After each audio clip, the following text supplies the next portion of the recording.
Les amis, c'est Jimmy, votre youtubeur moto préféré. J'espère que vous allez bien. Aujourd'hui, je vais vous présenter mon nouveau casque. Alors, c'est un casque moto typé circuit au rapport qualité-prix imbattable. Bon, avant que l'on commence, si vous appréciez ce genre de contenu, n'oubliez pas de mettre un like. Et si vous voulez que je vous en propose plus souvent, abonnez-vous. Ok, bon aujourd'hui, on se retrouve pour une vidéo particulière. Voilà, je tenais à vous partager mon expérience par rapport à l'achat d'un casque. Voilà, ce casque j'ai acheté, voilà, pas de placement de produit ni de partenariat. Avant d'acheter, j'ai fait beaucoup de recherches. Donc moi, vous savez, je suis quelqu'un qui prône le rapport qualité-prix. Voilà, donc je suis pas pour acheter des choses hyper chères s'ils ne sont pas de bonne qualité, tout comme je suis pas pour acheter quelque chose de très peu cher mais qui soit d'une qualité éclatée et que je doive renouveler ce matériel là quelques mois plus tard. Pourquoi? Parce que justement je l'ai payé trop peu cher. Voilà, c'est pour ça que moi du coup je cherche le rapport qualité-prix. Donc qu'est-ce que ça veut dire? Ça va être quelque chose de très bonne qualité au prix le plus abordable possible. Bon, allez, j'arrête le suspense. Ce cas, c'est le Hero GP 550S, voilà. Bon, pour la petite histoire, Hero c'est une marque italienne qui a été lancée en 1997 dans la province de Bergame. Hero c'est une marque qui a une excellente réputation en Europe dans le domaine du tout-terrain, mais plus particulièrement en enduro et en MX. Alors le GP 550S, c'est un casque homologué compétition FIM-FR-HP-HE 01 2018. Qu'est-ce que cela veut dire? Alors c'est une homologation comprenant des évaluations de la protection face aux impacts linéaires à basse, moyenne et haute vitesse, mais aussi les impacts obliques et la pénétration. Bon, tout ça c'est une norme imposée au championnat du monde MotoGP. Voilà, donc c'est un casque de piste. Voilà, je tenais à vous le dire, c'est un casque de piste. Bon, il a un design assez particulier avec un spoiler à l'arrière. Donc moi j'ai bien aimé son design, son look. C'est pour ça que je l'ai acheté. Voilà.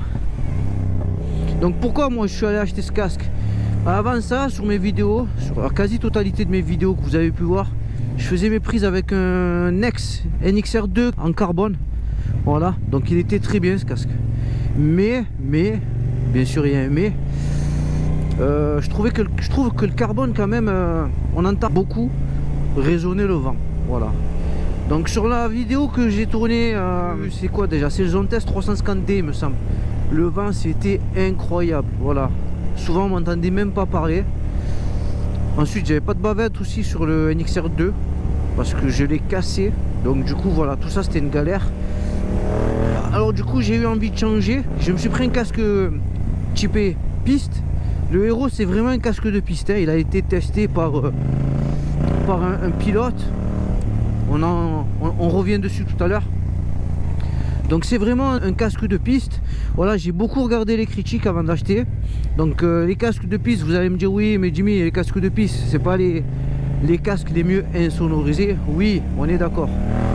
Mais voilà, j'avais pas envie de me prendre un gros casque GT ou GP, comment ils appellent ça, un Shoei. Déjà Shoei, faut savoir, moi ma tête passe pas. Voilà, il y a des marques comme ça où ma tête passe pas. Shoei, Arai, ma tête passe pas. J'ai une tête ronde et je sais pas pourquoi. Ils me font mal au niveau des tempes, ces deux marques.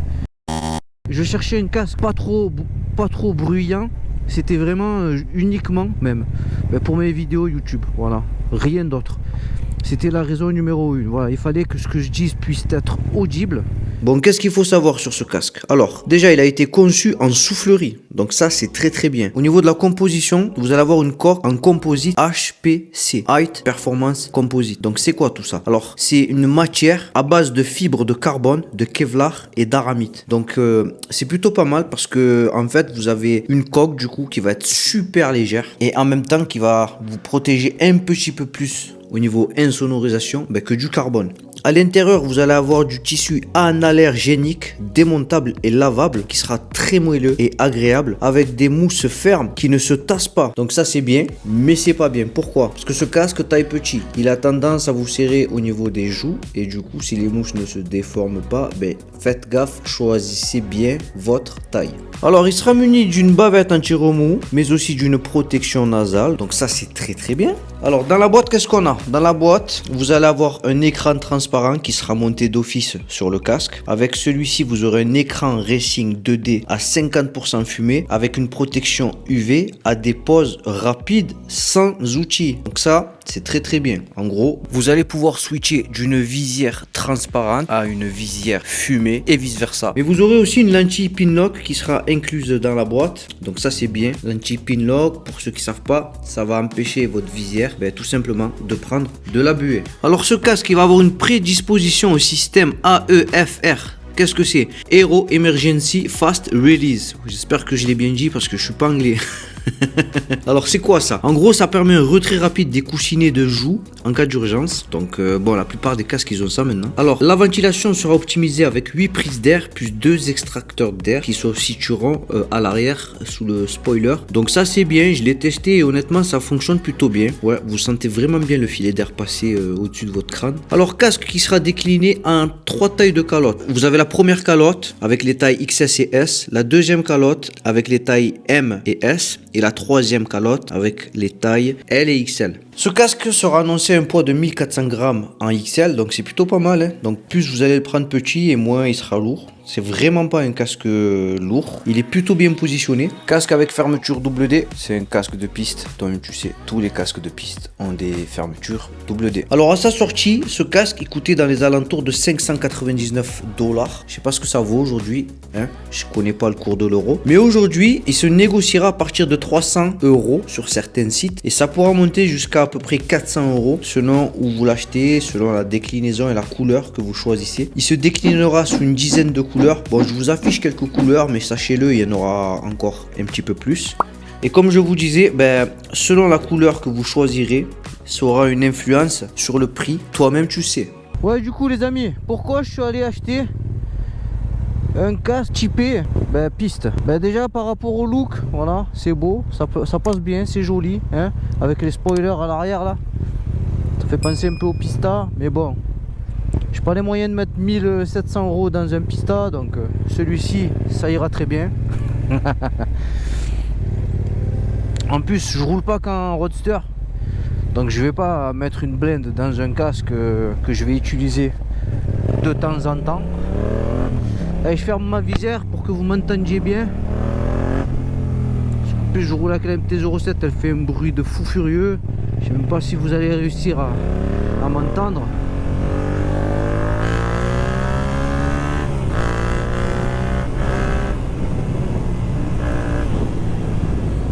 Et puis voilà, donc du coup c'est par rapport à ça, hein.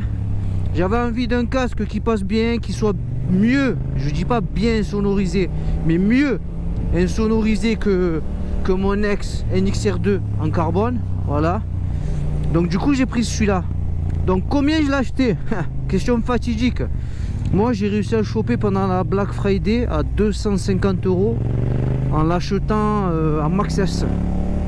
Voilà, il en restait un, incroyable, coup du sort. Quand il m'arrive des trucs comme ça, moi j'achète. Quand j'ai envie d'acheter un truc et qu'il en reste un seul dans la boutique et qu'il est à ma taille, je me dis qu'il faut que je le prends parce que c'est le destin. Donc du coup il en restait un à ma taille, je l'ai acheté. Bon, moi faut savoir, en temps normal, moi j'ai une tête qui fait 60 cm. Bon, en temps normal je mets du L, ouais, du L. Mais là j'ai dû prendre du XL parce que j'ai vu sur internet, et heureusement d'ailleurs que j'ai checké, ce casque taille petit, voilà. Du coup je voulais être sûr qu'il m'aille, donc j'ai pris du XL 60-61 et ça me va très bien. Alors au niveau des avantages et des inconvénients par rapport à ce casque, déjà moi je vais lui mettre un plus par rapport à son champ de vision. Voilà, comparé à mon ex NXR2, le champ de vision va être plus large et les aérations sont aussi pas mal. Bon, là je roule avec les aérations fermées, mais lorsque vous allez ouvrir, alors vous allez en avoir devant, mais lorsque vous allez ouvrir, vous allez avoir une vue de vous allez en avoir au-dessus de la tête avec un extracteur d'air à l'arrière du casque. Voilà, donc lorsque vous ouvrez tout, je vous assure que vous sentez le filet d'air passer au-dessus de votre crâne. Donc c'est plutôt agréable quand il fait chaud. Voilà, et moi en hiver je ferme ça. Et quand je fais du motovlog aussi, parce que moins j'ai de résonance et de vent qui rentre dans mon casque, mieux vous m'entendez. Alors quand on s'approche d'un petit peu plus près, le casque ça donne ça, regardez. Avec le petit aileron là à l'arrière, c'est joli hein. Voilà. Du coup quand vous allez être sur la piste et que vous allez baisser la tête, voilà, le vent qui va venir faire comme ça, foum. Plutôt pas mal hein. Alors là ça donne ça. Donc voilà pourquoi j'ai choisi ce casque aussi, et j'ai cherché pendant très longtemps un casque qui pouvait me convenir. C'est parce que là c'est plat. Et ouais, faut penser à tout. Et comme je fais du motovlog, là il me fallait que j'ai une surface plane pour pouvoir coller mon support GoPro, parce que jusqu'à présent j'ai utilisé le genre de harnais qui venait se mettre là. Et ça permettait pas à ma visière de se fermer complètement, c'était comme ça. Et dans les dernières vidéos, il y avait juste trop de vent. C'est quelque chose qui m'a gonflé. Et maintenant, je vais pouvoir verrouiller ma visière. Donc au niveau des aérations, vous en avez deux à l'avant là, qui vont se régler. Là, je sais pas si vous allez voir, voilà, ça va se régler ici, avec la petite molette. Bien sûr, il faudra le régler avant de mettre la bavette. Voilà, bas et haut. Voilà. Ensuite, vous allez avoir des aérations là qui vont se régler comme ça. Voilà, vous en avez d'autres là. Hop, vous pouvez ouvrir ici les deux pitchouls et fermer. Et ensuite là, vous allez avoir des sorties par là et par ici. Donc c'est plutôt pas mal. Voilà. Vous avez des petites sécurités qui vont permettre aux pompiers, en cas d'accident, en tirant dessus, de démonter complètement le casque. Bon à savoir, mais il faut le savoir, vous n'avez pas les petits trous pour mettre les oreillettes d'intercom là et là. Ça fait partie des raisons qui font que j'ai bien failli ne pas le prendre. Mais après avoir lu des commentaires sur des avis Google, j'ai vu que malgré qu'il n'y avait pas les emplacements, quand on les mettait, ça gênait pas du tout l'utilisation de l'intercom. Du coup, ça me va.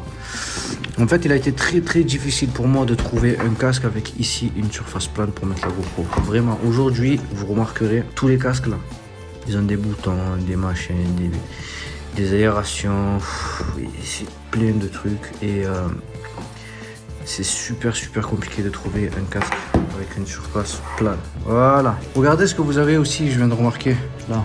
Alors là, vous allez avoir un petit pitchoun, je sais pas si on le voit bien là. Ça va vous permettre, si vous le montez vers le haut, de verrouiller la visière. Ça c'est bien. Vous le mettez vers le bas. Et hop, la visière s'ouvre et la visière va être crantée. Ça c'est bien. Donc si vous avez un peu chaud, vous avez un cran là et un cran tout en haut. Donc il y en a un et deux. Ouais, il n'y en a pas beaucoup, il n'y en a pas 50. Un et deux. Voilà. Le petit cache pour le nez ici. Ouais, c'est vraiment pas mal tout ça. Et voilà, ça donne ça. Alors un des défauts de ce casque, ça va être le fait qu'il taille petit. Voilà. Moi personnellement, au niveau des oreilles, ça me compresse un petit peu. Enfin, ça me compresse. Comment vous expliquer? En fait, quand j'enfile, il me plie mes oreilles. Et ensuite, une fois que j'ai la tête à l'intérieur et que mes oreilles sont pliées, j'ai aucune possibilité de glisser les doigts pour remettre mes oreilles dans le bon sens. Donc ça, c'est un gros défaut. Donc j'ai trouvé une parade à ça. C'est que j'enfile une cagoule avant. Donc oui, je mets une petite cagoule super fine. En gros, ça va tenir mes oreilles. Ensuite, j'enfile le casque. Et du coup, là, quand je vous parle, j'ai une cagoule. Voilà. Il va, je trouve aussi, beaucoup compressé au niveau des joues. Voilà, j'ai les joues, je sais pas si vous l'entendez à ma manière de parler, à ma manière d'articuler. J'ai les joues qui sont compressées. Bon, après, voilà. Le casque est neuf. Le casque est neuf, donc ça va peut-être avec le temps relâcher un petit peu, du moins je l'espère. Sinon, mis à part ça, par rapport à la prise au vent, très important. Donc ce sera pas le casque le mieux insonorisé, mais je vous assure que comparé à mon NXR2 en carbone, j'entends presque pas le vent lorsque je roule sur un roadster. Voilà. Donc là, depuis tout à l'heure, je vous parle. 2-3 fois, j'ai dû accélérer un petit peu. Je n'entends pas le son, vous savez, résonner sur le casque. Là, non. C'est mieux insonorisé qu'un casque en carbone. Attention, ça ne sera pas le casque le plus insonorisé non plus. Voilà. Là, vous êtes dans l'entre-deux. Après, si vous voulez un casque hyper bien insonorisé, j'ai fait quelques petites recherches et je pense avoir trouvé le casque le mieux insonorisé actuellement du marché. Il me semble, si je me trompe pas, dites-moi si je me trompe, mais que c'est le Neotech 2. Voilà. Donc le Neotech 2 apparemment c'est le casque le mieux insonorisé. Alors ce casque il a été testé sur piste et sur route pendant 2 semaines par le pilote Andrea Locatelli. Il dit que c'est le 5e casque le plus léger de son guide d'achat comprenant 11 modèles. Donc je vous en cite quelques-uns qu'il a testé en testant celui-là. Alors il y avait le AGV Pista GP-RR, le Arai Corsair X, le Bell Race Star, le BMW M Pro Race et d'autres. Je vous les cite pas tous, mais de toute façon, je vous mets l'article dans la description. Donc si vous voulez aller jeter un œil, c'est plutôt intéressant, je trouve. Il dit, je cite, le casque possède une coque aérodynamique étudiée en soufflerie avec un imposant béquet lui permettant d'avoir un comportement neutre à haute vitesse. Donc ça c'est bien. Il rajoute aussi que le niveau sonore est maîtrisé. Je cite, c'est l'un des casques de course les moins bruyants que j'ai eu l'occasion de tester ces dernières années. Donc ça, c'est ce qui a fait que moi, j'ai décidé d'acheter ce casque. Bon, en gros, ce casque, il est bon. Et c'est pas moi qui le dis, c'est un pilote pro. Donc, voyons en vidéo ce que moi j'en pense. Allez, on reprend. Voilà. Donc, ce casque, il est donné pour 1400 grammes et des poussières. Donc, ça fait même pas 1500, ça fait même pas 1,5 kg. Tu rajoutes à ça 200-300 grammes pour la GoPro. Allez, tu as 1600. 1600, 1700, max. Il faut pas que ça dépasse 1700. Là, plus ou moins, ça va.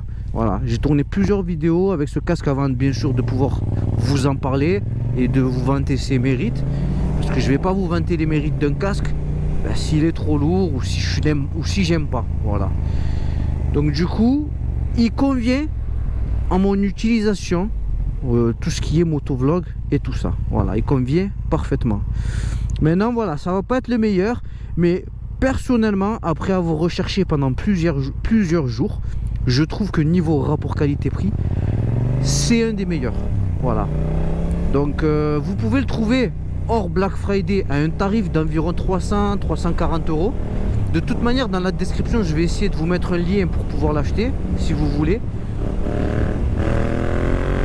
Regardez là, j'accélère un petit peu. Aérodynamiquement, franchement, il se comporte super bien, le casque. Voilà.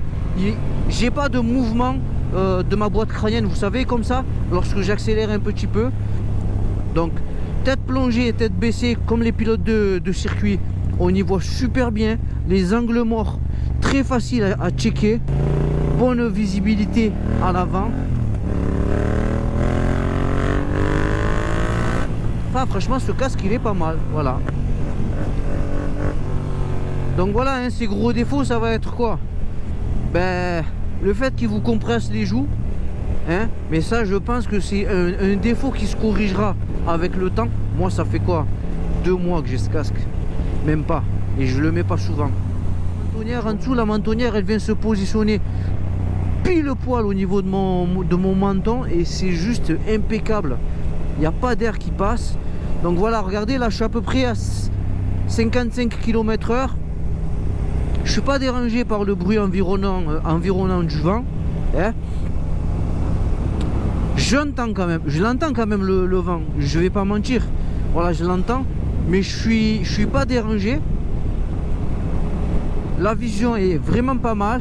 Voilà, le casque est pas très lourd et voilà, et il est pas très cher. Qu'est-ce que tu veux de plus, mon ami? Déjà au niveau acoustique, il sera beaucoup mieux isolé qu'un Pista. Qu'un AGV Pista là à 1500 balles.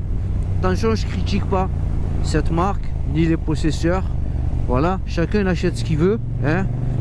C'est juste que voilà, moi l'AGV Pista, j'aurais été capable peut-être de me l'acheter, mais à condition qui soit bien insonorisé et de source sûre, parce que je connais quelqu'un qui en a un. Ben, ce casque, le AGV Pista, il n'est pas un brin insonorisé et c'est même limite désagréable, ben, à haute vitesse, ben, d'entendre aussi fort le bruit du vent. Voilà. Les casques de piste, en fait, ils sont conçus pour être conduits avec des bouchons d'oreille. Tu vois ce que je veux dire? Donc en fait c'est pour ça que c'est pas forcément ceux-là les moins bruyants.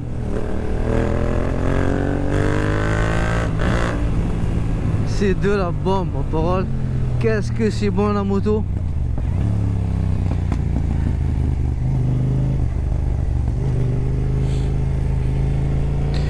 Bon les amis, j'espère que cette vidéo vous aura plu, ce petit guide d'achat.